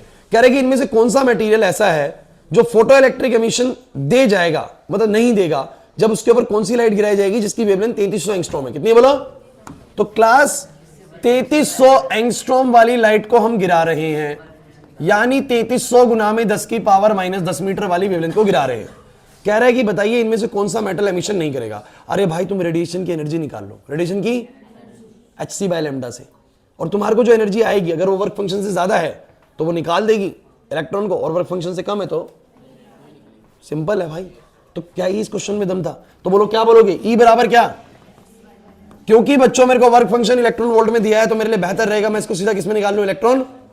तो मैं बोलूंगा इस H की वैल्यू यूज करता हूं 1.4.14, 10 की पावर -15, C की वैल्यू 10 की पावर -8, 3300 एंगस्ट्रॉम यानी 10 की पावर -10। बोलो कितना आएगा ऊपर? 12 पॉइंट। ये तो फिक्स आएगा यार, इसका मतलब हर बारी ना 12.42, ये तो फिक्स हो गया, ये तो फिक्स हो गया। ऊपर तो यही बनना है हमेशा, नीचे क्या? नीचे अलग अलग बना करेगा। तो 33 गुना में 10 की पावर -8, सॉल्व करोगे तो कितना आएगा? ये तो 10 बन गया और ये 0.376, तो 3.76 EV। तो मुझे बताओ मेरी रेडिएशन की एनर्जी कितनी है? रेडिएशन की एनर्जी है 3.76, मतलब एक फोटोन 3.76 इलेक्ट्रॉन वोल्ट का है। सोडियम का इतना है, मोलिब्डेनम का इतना, मोलिब्डेनम का इलेक्ट्रॉन नहीं निकलेगा और सोडियम का निकल जाएगा। क्लियर हुआ कि नहीं हुआ? एक बहुत ही अच्छा क्वेश्चन पूछता है, ये भी मैंने तुम्हें टेस्ट में शायद पूछा हो। What happen if the source of the laser beam is brought closer? अगर हम एक मेटल के पास अपनी लेजर बीम को नजदीक लेके आ रहे हैं, अब देखो कुछ ऐसे टॉर्च है मान लीजिए, अगर तुम उसको नजदीक लेके आ रहे हो, देखो भाई क्या होता है ना, बताओ मैं तुम लोगों को, जब तुम लाइट को कहीं दूर से डालते हो ना तो बहुत सारी लाइट ऐसी होती होगी जो सरफेस पे नहीं गिर रही होती होगी, लेकिन जितना मैं उसको नजदीक ले आऊंगा, अब जो लाइट बाहर जा रही है वो भी इसके ऊपर गिरना शुरू हो जाएगी। नहीं समझे यार? मैं एक तो टॉर्च को दूर से डाल रहा हूं किसी चीज के ऊपर, किसी चीज के ऊपर, तो बहुत सारी लाइट बाहर फैल जा रही है जो उसके ऊपर गिरी नहीं रही, लेकिन जितना मैं टॉर्च को अंदर पास लेके जाऊंगा मेटल के ऊपर उतनी ही ज्यादा लाइट गिरने शुरू हो जाएगी, होगा। तो इससे क्या फोटॉन्स की एनर्जी पे फर्क पड़ेगा? नहीं, लेकिन नंबर ऑफ फोटॉन जो मेटल से स्ट्राइक होंगे वो ज्यादा हो जाएंगे। नंबर ऑफ फोटॉन मेटल से स्ट्राइक क्या हो जाएंगे? क्योंकि अगर तुम इस लेजर को पास लेके जा रहे हो तो जो लाइट बाहर जा रही है वो भी सरफेस के ऊपर गिरना स्टार्ट हो जाएगी, जिससे number of photon striking the metal surface will increase, due to which the number of electrons ejecting from the metal surface also increases and due to which the photoelectric current increases. Photoelectric current increase हो जाएगा। तो laser को अगर मैं close लेके आया, so what will happen to the photoelectric current? It will increase, it will have some logic ना। लेकिन अगर मैं उसको पास लेके आया तो बताइए काइनेटिक एनर्जी पे क्या असर पड़ा?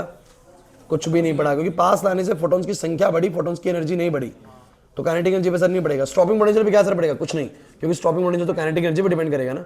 समझ नहीं आ रहा? एक बार लॉजिक समझ में आ गया ना कि इंटेंसिटी से करंट वेरी करता है और फ्रीक्वेंसी वगैरह चेंज करने से काइनेटिक एनर्जी और स्टॉपिंग पोटेंशियल वेरी करता है, फंसोगे ही नहीं, क्योंकि लॉजिक से बात कर रहे हैं पूरी चीजें, रटा कुछ भी नहीं है यहाँ पर।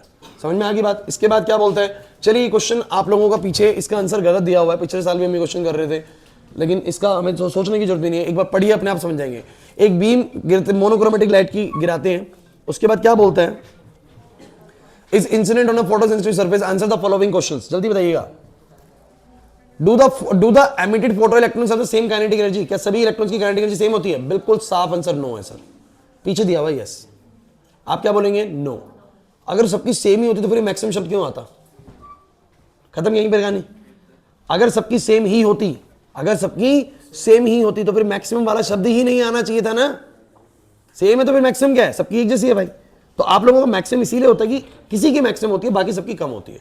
और फिर ऐसा भी नहीं होना चाहिए कि करंट धीरे धीरे घटता नेगेटिव पोटेंशियल करने पे, मतलब सबका काइनेटिक एनर्जी एक जैसा नहीं होता, सबका अलग होता है, सबका। चलो भाई आगे बढ़ो। Does the kinetic energy of the emitted electron depend on the intensity? ओए निखिल, इंटेंसिटी बढ़ाओगे तो क्या काइनेटिक एनर्जी पर असर पड़ेगा? अभी बोला यार, इंटेंसिटी बढ़ाओगे फोटॉन्स की संख्या बढ़ेगी, इलेक्ट्रॉन्स बढ़ जाएंगे, करंट बढ़ जाएगा, बट काइनेटिक एनर्जी पर असर, काइनेटिक एनर्जी सिर्फ तभी चेंज होती है जब फोटॉन्स की एनर्जी बढ़ेगी, और एनर्जी तब बढ़ती है जब फ्रीक्वेंसी चेंज होगी। नहीं है ये बात समझ में? आप देख रहे हो कि रिपीटेड क्वेश्चंस हैं, मतलब कि आप लोगों को फोटो इलेक्ट्रिक फील्ड में कहां जाएगा, बार बार यही चीजें बदलता रहता है। फोटोन ने ऐसा, फोटोन की एनर्जी ऐसी, वर्क फंक्शन ऐसा, काइनेटिक एनर्जी ऐसी, स्टॉपिंग पोटेंशियल, इंटेंसिटी, इन्हीं में घूमता रहेगा। एक बार दिमाग में सेट हो गया, आप कितनी मर्जी बार क्वेश्चन बना ले, हम हर बार पकड़ जाएंगे क्वेश्चन को। क्लियर हो रहा है कि नहीं हो रहा? नेक्स्ट क्या बोलता है, on what factor does the number of photo electrons depend. Photo electrons की संख्या किस बात पर डिपेंड करेगी? इंटेंसिटी पर। किस पर बोलो? इंटेंसिटी बढ़ाओ, फोटोन बढ़ेंगे, नंबर ऑफ फोटो इलेक्ट्रॉन्स भी बढ़ जाएंगे। चलिए आगे बढ़ते हैं। आप जरा ये ग्राफ ड्रॉ कर सकते हैं क्लास? एक ग्राफ ड्रॉ करिए जो कि वेरिएशन शो करेगा फोटो इलेक्ट्रिक करंट का अप्लाइड पोटेंशियल के साथ। Voltage, photo electric current, voltage करा रखा है for the two incident radiations of equal frequency and different intensity. Equal frequency, आप जरा मुझे बताइए, मुझे ड्रॉ करना था करंट वर्सेस पोटेंशियल, और दो ऐसी रेडिएशंस को गिरा रहा हूं जिनका इंटेंसिटी डिफरेंट है और फ्रीक्वेंसी सेम है। भाई फ्रीक्वेंसी सेम मतलब कलर सेम, कलर सेम मतलब फोटोन का एनर्जी सेम, मतलब कि काइनेटिक एनर्जी दोनों केसेस में सेम, मतलब कि स्टॉपिंग पोटेंशियल भी सेम। तो नीचे सेम मिलेगा, ऊपर अलग बना दो। कौन सी वाले की ज्यादा इंटेंसिटी है? अगर ये I1 है और ये I2 है तो I1 वाले की इंटेंसिटी I2 वाले से ज्यादा है, और फ्रीक्वेंसी दोनों की इसकी सेम है। ये तो इतना तसल्ली से हम लोगों ने कराया ना कि आप लोग सेम फ्रीक्वेंसी देखते के साथ ही समझ जाइए कि फोटॉन्स का एनर्जी सेम है, मतलब कि काइनेटिक एनर्जी भी सेम होगा, स्टॉपिंग पोटेंशियल भी सेम होगा। और नीचे सेम तो ऊपर अलग होता है बच्चों, और नीचे अलग तो ऊपर सेम होता है बच्चों, है ना? कर पाए? कह रहे मार्क करो उस ग्राफ को जिसका हायर इंटेंसिटी है। तो मार्क कर दिया सर, ऊपर वाले का हाई है, नीचे वाले का बोलो क्या है? लो, क्योंकि हायर इंटेंसिटी के इसमें करंट ज्यादा बनता होगा। सब कुछ क्लियर हो रहा है कि नहीं हो रहा? मुश्किल लग रहा है? Draw the graph showing the variation of photo electric current with the anode potential of a photo cell. Potential के साथ photo electric current, anode potential कुछ नहीं है, फोटो ये पोटेंशियल और करंट एक ही ग्राफ बनाया था, वो यही वाला था। एक का बना देना, एक का बना देना, मतलब कि सही सिखाया था पहले। चलो आ जाओ, एक नंबर का था वैसे भी। अब उसके बाद कहता है define the term threshold frequency, कर देंगे सर। स्टॉपिंग पोटेंशियल कर देंगे सर, है कि नहीं? उसके बाद कह रहा है plot a graph of the photo current versus the anode potential for radiation of the frequency mu and intensity is different. Frequency same है, इंटेंसिटी अलग है। तो फ्रीक्वेंसी सेम मतलब अभी तो बनाया है, और इंटेंसिटी अलग है, लेकिन I2 ज्यादा है तो I2 ऊपर बना देना, I1 नीचे। क्लियर है? सिंपल चीज है बच्चों। उसके बाद ये मैंने आपको करवाया बच्चों। अब ये डिफरेंट टाइप के क्वेश्चंस हैं, बताओ जरा। ये वाला V0 और फ्रीक्वेंसी, V0 और सिखाया भाई। मुझे बताओ ये थोड़ा लेट जगह क्यों बनता है? क्योंकि जब तक फ्रीक्वेंसी लाइट की थ्रेशोल्ड के बराबर नहीं होगी तब तक मेटल इलेक्ट्रॉन्स को इजेक्ट आउट नहीं करता, और तब तक कोई स्टॉपिंग पोटेंशियल भी नहीं चाहिए होता। तो आपको दोनों मेटल्स दिख रहे हैं, मेटल 1 भी मेटल 2 भी। अच्छा, किसने जल्दी इलेक्ट्रॉन्स को इजेक्ट कर दिया? मेटल 1 ने। और किसका थ्रेशोल्ड फ्रीक्वेंसी थोड़ा ज्यादा है जो रिलीज नहीं कर रहा है इलेक्ट्रॉन को? मेटल 2। मेटल 2 ने और ज्यादा हायर फ्रीक्वेंसी पे आने के बाद ही इलेक्ट्रॉन्स को इजेक्ट करना स्टार्ट किया। तो किसका थ्रेशोल्ड फ्रीक्वेंसी ज्यादा है? मेटल 2 का। अरे नहीं आया समझ में। लेकिन एग्जामिनर तुम लोगों को कंफ्यूज करने के लिए पता है क्या पूछता है? कहता है बताइए इन दोनों मेटल्स में से किसका वर्क फंक्शन ज्यादा? तो आप लोग बोलोगे वर्क फंक्शन किसका? मेटल 2 का ज्यादा, मेटल 1 का कम।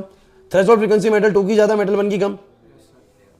और वो कंफ्यूज करने के लिए क्या बोल देता है कि थ्रेशोल्ड वेवलेंथ किसकी ज्यादा? अब बच्चा फ्लो में क्या करता है? वेवलेंथ, वो एक थ्रेशोल्ड की बात कर रहा है तो भैया ज्यादा तो इसकी है मेटल 2 की। थ्रेशोल्ड वेवलेंथ पूछ रहा है भाई। जिसकी थ्रेशोल्ड फ्रीक्वेंसी ज्यादा होती है उसकी वेवलेंथ क्या होगी? कम, क्योंकि वेवलेंथ और फ्रीक्वेंसी बोलो क्या होते हैं? Inverse relation. सो बिल्कुल अपने दिमाग खुला रखना कि हाँ जो वो पूछ रहा है तसल्ली से क्वेश्चन को पढ़ा, उसके बाद आंसर करा है। बहुत अच्छे बच्चे ऐसी गलतियां करके आते हैं, बाद में कहते हैं सर मैं तो इसमें ही गलती करा है, मेरे को पता भी था पूरा क्वेश्चन। तो ये वाला काम नहीं करना है। इसलिए आपके टेस्ट होते हैं कि आप लोग गलतियां करें वो टेस्ट में कर जाओ, ठीक है? तो मुझे बताओ जरा क्वेश्चन क्या है? क्वेश्चन ये है बड़ा साफ सा, V0 और V के बीच में दिया हुआ है। कह रहा है कि क्वेश्चन है identify the surface which has a greater value of work function. इनमें से कौन से मेटल का वर्क फंक्शन ज्यादा है? सर मेटल 2 का। अब जिन बच्चों ने अच्छे से कॉन्सेप्ट को कर लिया, देखो कितनी जल्दी क्वेश्चन समझ में आ रहे हैं। कोई दिक्कत लग रहा है आप लोगों को? उसके बाद estimate the frequency associated with the photon of energy 2 electron volt. एक फोटोन का एनर्जी 2 इलेक्ट्रॉन वोल्ट है, बताइए उसका फ्रीक्वेंसी कितना होगा? यार h नहीं होता है ना? तुम चाहो तो इसकी वैल्यू इलेक्ट्रॉन वोल्ट वाली यूज कर लो, 4.14 इंटू 10 की पावर -15। आपको पता है इलेक्ट्रॉन वोल्ट में आएगा ये? अरे नहीं आ रहा समझना। ईवी से ईवी कट जाएगा सामने सामने, तो फ्रीक्वेंसी निकालना है। तो फ्रीक्वेंसी आ जाएगा 2 ईवी अपॉन में 4.14 इंटू 10 की पावर -15। वो जूल सेकंड था, ये ईवी सेकंड होता है। वो जूल सेकंड होता है, ये ईवी सेकंड होता है। तो ईवी से ईवी कैंसिल हो जाएगा, और मैं इसको सॉल्व करूंगा तो मेरा नंबर देखो कितना आसान है। मतलब मैं आपको बता रहा हूं पेपर में जो कैलकुलेशंस आ रही देखो हम सॉल्व भी कर पा रहे हैं हैंड टू हैंड। पेपर के क्वेश्चंस ऐसे ही होते हैं। उसके बाद जल्दी बोलना, how would the stopping potential for a given photo sensitive change? Stopping potential में कैसा चेंज आएगा बोर्ड पे, फोटो सेंसिटिव सरफेस में कैसा चेंज आएगा, ये टेस्ट यहां पर कैसे आ गया इसका, सेमीकंडक्टर के नहीं ओए, फोटो सेंसिटिव स्टॉपिंग पोटेंशियल में कैसा चेंज आएगा, अगर फ्रीक्वेंसी को बदला, जल्दी बोलो, फ्रीक्वेंसी बदली, फ्रीक्वेंसी बढ़ाई, अगर फोटोन की फ्रीक्वेंसी बढ़ाई तो उसकी एनर्जी बढ़ी, उसकी एनर्जी बढ़ी तो काइनेटिक एनर्जी बढ़ी, और काइनेटिक एनर्जी बढ़ी तो स्टॉपिंग पोटेंशियल बढ़ा। कितना लॉजिक है। सेकंड वाला क्या बोलते हैं, अगर इंटेंसिटी बदली, अगर इंटेंसिटी बदली तो फोटोन की संख्या बदली, सर एनर्जी नहीं बदली, और संख्या के बदलने से इलेक्ट्रॉन्स के नंबर्स बढ़ सकते हैं, उसकी काइनेटिक एनर्जी नहीं बढ़ेगी, और काइनेटिक एनर्जी नहीं बढ़ेगी तो स्टॉपिंग पोटेंशियल भी नहीं बढ़ेगा, तो चेंज नहीं होगा। जस्टिफाई भी कर सकते हैं। 2023 में क्वेश्चन आए थे देखो पिछले साल, अब सेम चीज पढ़ाते हैं। अब ये चीज बच्चों ने निपटा दी होगी पक्का, 2 मार्क्स के अंदर बच्चों ने बहुत इजीली कर दिया होगा कि पहले वाले में असर पड़ेगा स्टॉपिंग पोटेंशियल में, दूसरे में नहीं पड़ेगा। ये 2 नंबर फ्री के उठाए होंगे नहीं उठाए होंगे, पढ़ के जाओ कॉन्सेप्ट, डेफिनेटली नंबर आएंगे। एक कंपार्टमेंट वाले बच्चों के लिए सुनो, जिनकी कंपार्टमेंट आने वाली है, फ्री में तैयारी हो रही है उस चीज की, सुन लो, कह रहे 2 मोनोक्रोमेटिक रेडिएशन है। मैंने तुम्हें करवा रखा है क्वेश्चन, मैंने तुम्हें इस तरह का क्वेश्चन करवा रखा है। 2 मोनोक्रोमेटिक रेडिएशन है, एक की फ्रीक्वेंसी μ1 है, एक की μ2 है, μ1 μ2 से ज्यादा है, बस भाई प्लीज। कहता है लेकिन इंटेंसिटी सेम है। इंटेंसिटी यार एक बात बताओ, एक लाइट की फ्रीक्वेंसी μ1 है, एक लाइट की फ्रीक्वेंसी μ2 है, तो ऑब्वियस सी बात है कि इसकी μ1 है तो इसकी एनर्जी hμ1 होगी, इसकी बोलो क्या होगी, लेकिन कह रहे हैं इंटेंसिटी नेट इंटेंसिटी सेम है, मतलब इसकी नेट इंटेंसिटी बोलो क्या होती है n hν1, इसके n1 कुछ अलग होंगे, अरे यार नहीं आ रहा समझ में, और इसके बोलो क्या होंगे फोटॉन्स n2, और hν2 के हिसाब से इसकी इंटेंसिटी कुछ और होगी, लेकिन कह रहा है दोनों की इंटेंसिटी सेम है। अरे भाई फ्रीक्वेंसी सेम नहीं है फिर भी इंटेंसिटी सेम है। रेड बल्ब और ब्लू बल्ब, रेड बल्ब और ब्लू बल्ब, यहां पर फोटॉन्स की एनर्जी सेम नहीं होती बट फिर भी नेट इंटेंसिटी सेम बन रही है। 60 वोल्ट का बल्ब है, तो ऐसा तभी हो सकता है जिसकी फ्रीक्वेंसी ज्यादा है, मतलब फोटोन की एनर्जी ज्यादा है उसके फोटोन कम है, और जिसके फोटोन की एनर्जी कम है उसके फोटॉन्स ज्यादा है, तभी तो नेट इंटेंसिटी सेम बन सकता है। ये तुम्हें पहले ही पेज पे पहली ही चीज में करवाई था क्लास के अंदर। तो तुम्हें बोला कि एक का hν1 है एक का hν2 है बट फिर भी नेट इंटेंसिटी सेम है, इसका मतलब सर n1 hν1 बराबर आ रहा है n2, इसका मतलब सर n1 बाय में n2 बराबर आ रहा है μ2 बाय में, और क्वेश्चन में कौन बड़ा है, μ1 बड़ा है। So if μ1 is greater than μ2, थोड़ा दिमाग लगाओ, डिनोमिनेटर न्यूमरेटर से बड़ा है, अरे छोटा है ये बड़ा है, तो भैया वैल्यू लेस देन 1 आएगी, इसका मतलब n1 n2 से छोटा आएगा, मतलब जिसकी फ्रीक्वेंसी ज्यादा है उसके फोटॉन्स कम है, और जिसकी फ्रीक्वेंसी कम है उसके फोटॉन्स, तभी तो इंटेंसिटी बराबर हो सकती है, क्योंकि एक के पास फोटोन का एनर्जी ज्यादा है बट फोटोन की संख्या कम रहेगी, एक के पास फोटोन की एनर्जी तो कम है लेकिन फोटॉन्स ज्यादा, तो नेट इंटेंसिटी बोलो क्या हो जाएगी, सेम हो जाएगी। ये मैंने आपको समझाया था। तो क्वेश्चन आप पढ़ सकते हैं कि किसके पास इलेक्ट्रॉन ज्यादा इजेक्ट होंगे भाई, तो जिसके पास फ्रीक्वेंसी कम है ना उसके पास ज्यादा फोटॉन्स है, उसके इलेक्ट्रॉन ज्यादा इजेक्ट होंगे, और किसके पास काइनेटिक एनर्जी ज्यादा निकलेगी, सर जिसके पास फ्रीक्वेंसी ज्यादा है। ये क्वेश्चन मैंने तुम लोगों को टेस्ट में भी डाला था, ड्यूअल नेचर के सेम क्वेश्चन डाला था, और जनरली बच्चों ने ये क्वेश्चन अच्छा करा हुआ था, ठीक करा हुआ था। ये क्वेश्चन क्लियर हो रहा है कि नहीं हो रहा, समझ नहीं आया पक्का, बस 5 मिनट और लगाएंगे। जरा बताओ ठीक ठाक हमने क्वेश्चंस कर लिए, 30 का टारगेट में लेके चल रहा था, 20 तक तो पहुंचे, बीच में मक्खी ने परेशान कर दिया, अब लास्ट में सही चल रहा है। अब बताना वर्क फंक्शन कितना, जल्दी बोल दो यार। 2.31 कह रहा है कि एक फोटो इलेक्ट्रिक एमिशन हो रहा है जिसके ऊपर लाइट की फ्रीक्वेंसी इतनी है, मेटल सरफेस पे गिरा रहे हैं। मेरे को लगता है कि 2 चीजें मिलने के बाद सब कुछ मिल ही चुका है, वैसे तुम्हें वो दे चुका है वर्क फंक्शन, क्लास प्लीज, और तुम्हें लाइट का फ्रीक्वेंसी दे चुका है। मैं तो आप लोगों को कह रहा हूं हम लोग एच का वही वाला वैल्यू यूज करके बार बार इलेक्ट्रॉन वोल्ट में ही काम करेंगे तो बढ़िया रहेगा। अब सवाल पूछ रहा है कि बताइए, अरे बिल्कुल नकली क्वेश्चन है, लाइट की रेडिएशन की इंसिडेंट एनर्जी कितनी है, तो एनर्जी बोलो क्या होती है, एच न्यू। अगर मैं एच को यूज करूंगा 4.14 इंटू 10 की पावर -15 विद 6.4 इंटू 10 की पावर 14, तो मेरा आंसर किसमें आएगा, तो बोलो कितना आएगा, 10 की पावर -1 को 4 को 6 से करूंगा तो कुछ ना कुछ 24 पॉइंट समथिंग जो भी आएगा, कर लोगे तो आ जाएगा ना, ये नंबर आएगा कुछ ना कुछ इलेक्ट्रॉन वोल्ट में। सेकंड सवाल क्या है बोलो, द मैक्सिमम काइनेटिक एनर्जी, बिल्कुल नकली question, the maximum kinetic energy, maximum kinetic energy कितनी, E बराबर में 5 प्लस में मैक्सिमम काइनेटिक एनर्जी, तो मैं ये बोलूंगा E मुझे मिल चुका है, 5 मुझे मिला हुआ, मैक्सिमम काइनेटिक एनर्जी आ गया। अब maximum kinetic energy suppose that maximum kinetic energy आ गया 3 इलेक्ट्रॉन वोल्ट। अब सवाल सुनो, स्टॉपिंग पोटेंशियल कितना होगा, तो तुम लोग जानते तो हो कि काइनेटिक एनर्जी को लिखता हूं EV0, क्या लिखता हूं। अब यार तुम मुझे एक बात बताओ, अब E से E कट गया 3 वोल्ट, नहीं आया समझ, खत्म। मुश्किल लगा, ये समझ ही नहीं आ रहा तुम्हें क्या कर दिया मैंने। अरे यार फ्रीक्वेंसी दी हुई थी, रेडिएशन की एनर्जी निकाल ली, एनर्जी निकल गई, रेडिएशन की वर्क फंक्शन दिया हुआ, काइनेटिक एनर्जी आ गई, और काइनेटिक एनर्जी से स्टॉपिंग पोटेंशियल आ गया। वो टेस्ट पेपर्स तीनों बंडल्स, हाँ वो भी लेंगे, कुछ नहीं अभी आपको नहीं बांट रहा, नेक्स्ट में मिलेंगे, कल मिलेंगे आप लोगों को, बस कुछ और पर्पस से बनाएंगे। समझ आया कि नहीं आया? जल्दी से भाई, 30 तक जितने होंगे उतने कराऊंगा, बस भी छोड़ दूंगा। सुनो, photo electric current in the photo cell increases with the increase in the intensity. करे एक्सप्लेन, रीजन एक्सप्लेन करो कि क्यों फोटो इलेक्ट्रिक करंट बढ़ जाता है जब हम इंटेंसिटी बढ़ाते हैं। तो जब हम इंटेंसिटी बढ़ाते हैं, फोटॉन्स बढ़ जाते हैं, तो इलेक्ट्रॉन से ज्यादा इजेक्ट आउट होते हैं, करंट बढ़ जाएगा। क्या करें बताओ, बार बार ये चीज आ रही है। The stopping potential v not varies linearly with the frequency. Graph करा रखा है वी नॉट और फ्रीक्वेंसी का, बोलो कैसा बनेगा, ऐसा और फिर ऐसे। तो क्या बोलोगे, for a given photosensitive surface with the slope remaining the same for different surfaces. कह रहे कि स्लोप सेम क्यों रहता है? तो क्या तुम लोगों को याद है कि उस केस का जो ग्राफ का स्लोप बनता है वो तुम्हें पता है एच न्यू बराबर में एच न्यू नॉट प्लस में बोलो क्या होता है, ईवी नॉट। ये होता है वाई एक्सिस पे और ये होता है बोलो किस पे, एक्स पे। तो जरा एडजस्ट करना, तो ईवी नॉट बराबर में एच न्यू माइनस में h nu not, we naught आएगा बच्चों एच बाई में e nu, h nu naught by में ई। तो मुझे बताना जरा बच्चों, ये वाई ये x, this will be the slope, slope will be h by e, h is a constant, e is a constant, so slope is a constant value. तो आप बोलेंगे since the slope is h by e, the slope is h by e which is a constant ratio, है ना, जो कि constant value है, तो इसलिए हम बोलेंगे slope इसका बोलो क्या रहता है, constant रहता है। समझ में आया? और स्लोप कांस्टेंट का मतलब यही है कि चाहे किसी भी मटेरियल का बना लो आप लोग, वो ऐसा ही जाएगा, देखो ऐसे ही जाएंगे। तो स्लोप बोलो कैसा हो गया, अरे सबकी पहाड़ी की चढ़ाई बोलो कैसी होगी, सेम, तो सबका स्लोप बोलो कैसा है, सेम है, सबका स्लोप एच बाई ई आएगा हर बार। चलो आगे,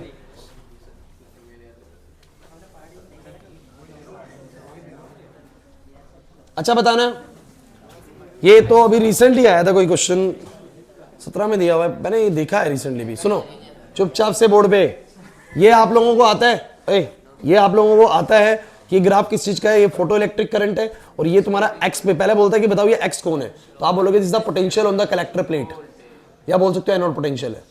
क्लियर हुआ कि नहीं हुआ? कि थोड़ा उसको बोलते थे जहां पर लाइट गिर रही होती है, एनोड बोलते थे दूसरी वाली साइड को। क्लियर होता है कि नहीं होता? सो ये आप बोल सकते हैं potential on the collector plate, this will be denote the potential on the, positive करेंगे तो क्या होगा, नेगेटिव करेंगे तो क्या होगा, आपको पता है एक टाइम पे आगे करंट जीरो हो जाएगा। उसके बाद बोलता है what does the point A on the horizontal axis represent, ये ए क्या रिप्रेजेंट करता है, अरे सर स्टॉपिंग पोटेंशियल को इंडिकेट करता है, क्या मुश्किल है। उसके बाद कह रहे क्या इस ग्राफ को तुम लोग ड्रॉ कर सकते हो जब हमारी रेडिएशंस की फ्रीक्वेंसी अलग अलग रही और इंटेंसिटी सेम रही। सर अलग अलग फ्रीक्वेंसीज के लिए हम लोग क्या करेंगे, अलग अलग स्टॉपिंग पोटेंशियल लेंगे, और इंटेंसिटी सेम है इसलिए सबका सैचुरेशन सेम लेंगे सर, और म्यू1 सबसे ज्यादा है तो सबका स्टॉपिंग पोटेंशियल म्यू1 वाले का सबसे ज्यादा लेंगे। नहीं आया समझ में बादल? उसके बाद क्या बोलता है, क्या तुम ऐसा कर सकते हो कि सेम फ्रीक्वेंसी इंटेंसिटी अलग है? अरे भैया फ्री के नंबर थे। फिर कह रहा है कि आप ब्रीफली एक्सप्लेन करो कि क्या एक्सपेरिमेंटल ऑब्जर्वेशंस होती हैं फोटो इलेक्ट्रिक करंट के दौरान। तो बच्चे थ्योरेटिकल क्वेश्चन है, आप पढ़ लेंगे कि फोटॉन्स गिरते हैं, इलेक्ट्रॉन से टकराते हैं, वहां पर उनको वर्क फंक्शन मिलता है, इलेक्ट्रॉन निकलते हैं, तो ये सब प्रोसीजर है, पढ़ना पड़ेगा, थ्योरेटिकल आंसर लिखना है आप लोगों को। तो भाई 23 पे रोकूंगा, तुम मुझे बस ये बताओ 23 तक समझ आए आप लोगों को? और 23 तक एक आइडिया तो लग गया होगा भाई कि क्वेश्चंस कुछ ऐसे नहीं हैं कि जो बन नहीं सकते थे एग्जाम में अगर हम ढंग से पढ़ के जा रहे हैं घर से। तो अगर आप लोग ड्यूअल नेचर पढ़ के जाओगे घर से तो ये सब कुछ करके जाओगे ना, सारी तरह की इक्वेशन, सारे तरह के ग्राफ, स्लोप, इंटरसेप्ट सब कुछ पढ़ के जाओगे, फिर क्या ये फंसेंगे क्वेश्चंस। और मैं आपको बता रहा हूं जैसा अभी आपका थॉट प्रोसेस अभी है ना, पेपर में इससे बहुत अच्छा होगा। तब तक आपका तैयारी, आपके टेस्ट, आप लोगों की खुद की प्रिपरेशन अभी की प्रेजेंट सिचुएशन से बहुत ज्यादा अच्छी होती है, वहां पर ही क्वेश्चन बन जाते हैं देखते के साथ ही। अभी हो सकता है कि जो आपको लग रहा हो कि मेरे से पता नहीं बनेगा नहीं बनेगा, अभी आपका अभी प्रेजेंस ऑफ माइंड उतना बढ़िया नहीं है, प्लस क्वेश्चन पढ़ते ही आपको पता सर खड़े हैं सर ही कराएंगे, उस समय आपको पता है आपको करना है, तो आप लोग उसको समझ जाते हैं, कर भी जाते हैं। समझ आ गए यहां तक का? अरे सुन ले, अगली क्लास में आप लोगों का काम यह है कि आप लोग ड्यूअल नेचर फिर से रिवाइज करके आएंगे, और प्लस में जो ये पहले 23 क्वेश्चन हैं, जो पहले 23 क्वेश्चन हैं आप लोग करके आएंगे भाई। बिना तैयारी के कोई नहीं आएगा, पहले बोल रहा हूं। मैथ्स का पेपर भले ही हो, रात को चाहे लेटे लेटे 23 क्वेश्चन पढ़ लो, लेकिन भैया कर लो 23 क्वेश्चन। समझ में आ रहा है? कर लोगे ये वाली चीज, भाग जाओ, और फीस भी सबमिट कराओ नेक्स्ट क्लास में सब।